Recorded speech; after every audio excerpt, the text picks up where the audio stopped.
Hi, and welcome to Shattered Conscience. Today's story comes from Reddit user Synthetic Tinsel and is titled The Thing in the Woods. I've been dying to tell this story, though I know no one is bound to believe me.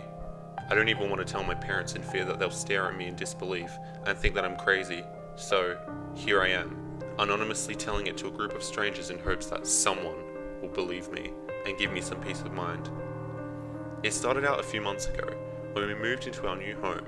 I grew up in a rural community, but there were plenty of neighbours and mostly fields around, no woods. Given that I am the youngest child, my parents waited until I was done with high school to move, as to not affect my already established life. Although we had always lived in a small rural community, my parents were ready for something a little more secluded. Something with a lot of acreage, woods, and a place to shoot.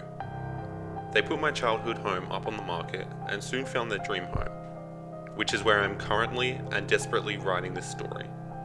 The house and the property are beautiful. It's a large, turn-of-the-century house facing 15 acres of land, the majority of which are woods, and a nice half-acre pond. The best part, also I thought, is that there are no neighbours within a mile of us. At first I really enjoyed it. Being out in the woods was very much a cathartic experience for me. It helped shed the stresses of school when studying. Being among the tall trees and the surrounding nature made all of my problems seem totally insignificant, so I made a habit of going on regular walks through the woods. As the weeks went on, I started noticing strange things as I went on my walks. I would find partially eaten deer scattered along the leaf-littered ground, accompanied by a putrid, rotting smell, which I attributed to the carcass in front of me. At first, I thought nothing of it. It was probably coyotes, I would tell myself. Other than that, I thought nothing of it, but started carrying a gun with me on my walks in case I encountered the animal that was responsible for the carnage I saw in front of me. As the days went on, I started noticing more and more mutilated deer scattered across the floor of the woods, still accompanied by the rotting smell, which I again attributed to the animals. If the increasing number of mutilations weren't enough, I started to notice a change in the sounds coming out of the woods. What was once a cacophony of sounds was now mostly dead silence, minus the low, guttural growl that seemed to be becoming more prevalent, more pronounced, and more insidious each day. By this point, I had stopped going on my little walks, gun or no gun. I didn't want to risk the chances of facing whatever was causing these events. That being said, my curiosity eventually got the best of me one night as I heard its growls. I decided that I was going to get a trail cam and set it up out in the woods the following day, in hopes of finally seeing what was out there. The next evening, after work, I gathered up what little courage I had left and, camera in hand, went walking out into the very woods I had promised myself I would stay out of. I never did get to set up the trail cam. I lost it somewhere in the woods while I was in a panic running for my life.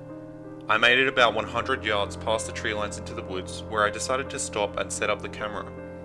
I thought it was a good place to set it up, and quite frankly, I was too scared to go any further. After all, I wanted to spend as little time out there as possible given the ongoing events, and the fact that it would be dark soon didn't help.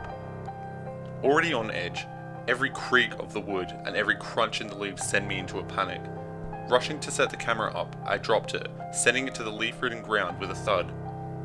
Murmuring under my breath, cursing myself for being out here, I bent down to pick the camera up.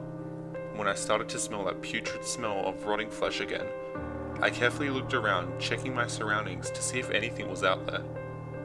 I could feel something watching me, but I couldn't see anything. Just as I was finishing picking my supplies off of the ground, I heard that low, guttural growl again, as well as the snap of a branch to my right. I quickly turned, seeing a human-like creature standing there, staring at me. I was completely frozen with fear. It had human features, standing on two legs, and it had feet and hands. The two things that threw me off, however, was the fact that its skin was charred black, as if it had been burnt in a fire, and, most disturbingly, it had no upper or lower lips. Although mostly bald, a few thin, straggling hairs stuck every which way out of its scalp. Its sharp teeth were hanging out like hypodermic needles. With the absence of lips, its raw, red gums hung out in the open. Thick strings of what appeared to be saliva dripped off of its chin in a persistent stream. For one single, brief moment, the world around me seemed to stop. I quickly went through options on what to do. There were really only two viable options: either stay exactly how I was and get attacked, and most likely be killed by this thing, or I could get the fuck out of there. I chose the latter.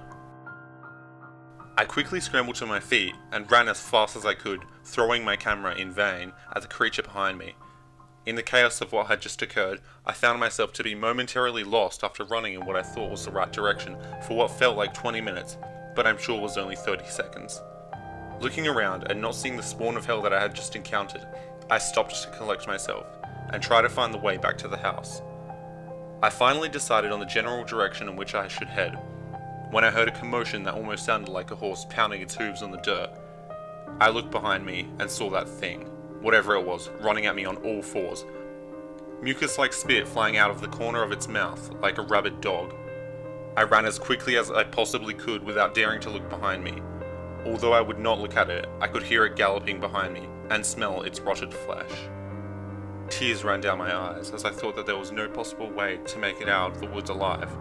When I finally saw the lights of my house out of the clearing, using what little adrenaline I had left to sprint the 200 yards or so to my back porch, I quickly opened the door and slammed it shut, not daring to look out of the window.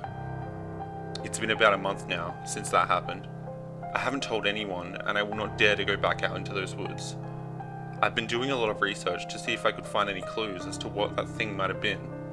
I've exhausted myself, but I think I may have come to a conclusion. The closest thing I could find was possibly a skinwalker. I know my sighting doesn't entirely match up with the stories I've heard, but it's the closest thing I've found. Any suggestions on what it might be would be greatly appreciated.